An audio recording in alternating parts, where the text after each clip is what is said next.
Hi everyone, thank you for tuning into this week's video on the Spark Your Speaking channel.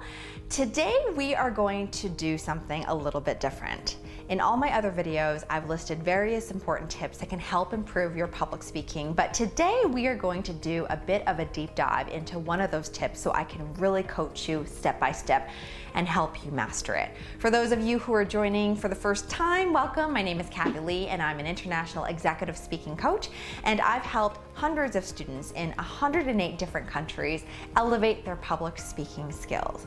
If you want to improve your speaking and or communication skills, remember to hit the red subscribe button below this video so you don't miss out on our weekly public speaking videos. Before we start, I want to thank everyone who has tuned in, asked questions, and messaged me. I love engaging with you and putting out content that will help you improve your public speaking.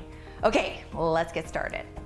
We are going to deep dive how to get rid of filler words fast. I've mentioned filler words before in one of my videos. Filler words are the ahs and ums that people use when they speak to buy them time as they think about the next thought they're going to say. It's a very natural thing to do when we talk, and we all do it.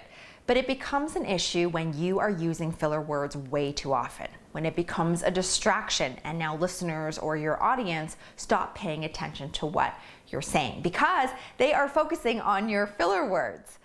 Too many filler words can also make you lose credibility with your audience. It makes you look less confident and unsure of yourself. You may also come across as unprepared, which can rub people the wrong way. Over time, the goal is to be able to speak without filler words at all. The greatest speakers hardly have any or very few, but it's not going to happen overnight. It's unrealistic that you'll get rid of all your filler words right away. So the goal is to gradually diminish the number of filler words. Have some patience and consistency, and eventually you'll notice a massive improvement. But the first thing is, how do you even know if you use a lot of filler words in your delivery? Many of us might not even realize what our distracting habits are when we speak. And that's okay, because many of us are not frequently in positions or scenarios where we are being judged on the way we present or speak, right? In everyday conversation, you might have filler words or other distracting habits, but other people might not notice. Perhaps in a casual conversation, the other person might not be fully listening because they're thinking about what they'll say in response to your comment, or there are distractions around them, or they are so used to filler words that it doesn't bother them. It's not very often we are in a position where we're delivering a formal presentation and the audience has their full attention on you and the way you deliver your message is being judged. But having the awareness is important because that's the first step to improving your speech.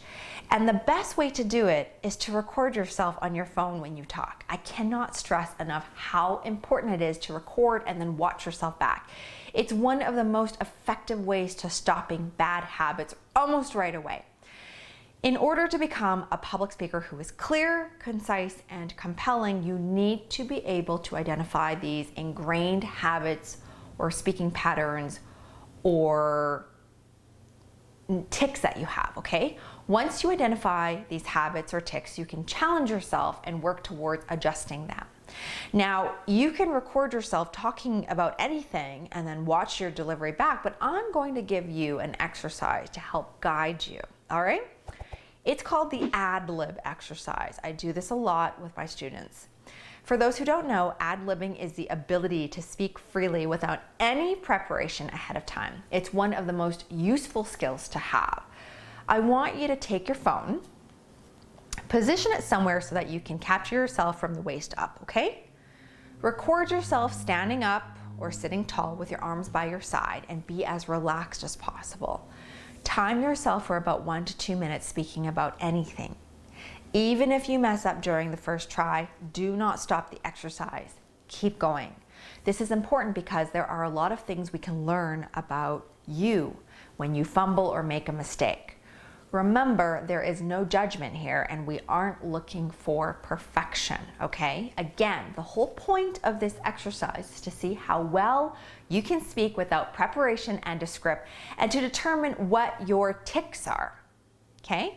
Ad-libbing is an extremely useful skill to have in unexpected situations. So let's say you're in the middle of a speech and your slides stop working or things get out of order. This is when ad-libbing will help you get back on track. It buys you time. Or let's say you've been asked to make a short speech on the spot or say a couple words about something. Your ad-libbing skills will be very handy in this situation. And again, the best way to get better at ad-libbing is to practice. So let me demonstrate this exercise for you. I will talk about anything for 1 minute. Hi everybody, my name is Kathy Lee and I'm a public speaking coach. I've been doing this for more than a decade and I love my job, more so because I can see the progress in my students and see them improve, especially if they struggle a little bit with a skill. With time and patience and persistency and some dedication, they are eventually able to achieve whatever it is that they're working on. And really, it brings me so much joy to see that. Okay, something like that. You see that? I would have recorded myself and just talked about anything, and then I would watch it back. So once you are done this exercise, I encourage you to watch it back and make notes about your habits. Okay, do you use a lot of filler words such as so? Do you repeat certain words? Do you pause in awkward places? Do you ramble? If you make a mistake, how did you handle the mistake? Now observe how you felt before, during, and after the exercise. Did you feel nervous or at ease? Did you feel tension anywhere in your body? Take notes and mark this down and be mindful of where that tension is. Now, I suggest that you do this exercise as many times as you like until you see some improvement. Just having this awareness of what you are doing is the first step to helping you change the way you deliver almost right away. All right?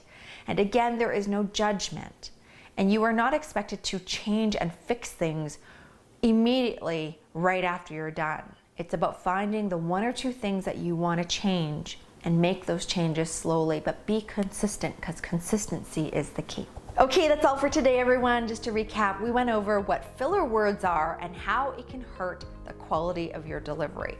We also went through a really effective exercise called the ad-lib exercise, so please do this as much as you need. If you liked this video and found it helpful, remember to hit the like button below and share it so that others can learn as well. Make sure to subscribe to this channel. If you have any questions or topic ideas, feel free to leave a comment below. And if you would like to learn more about the other public speaking programs that I offer, hit the link above to go to my website, sparkyourspeaking.com. See you next week.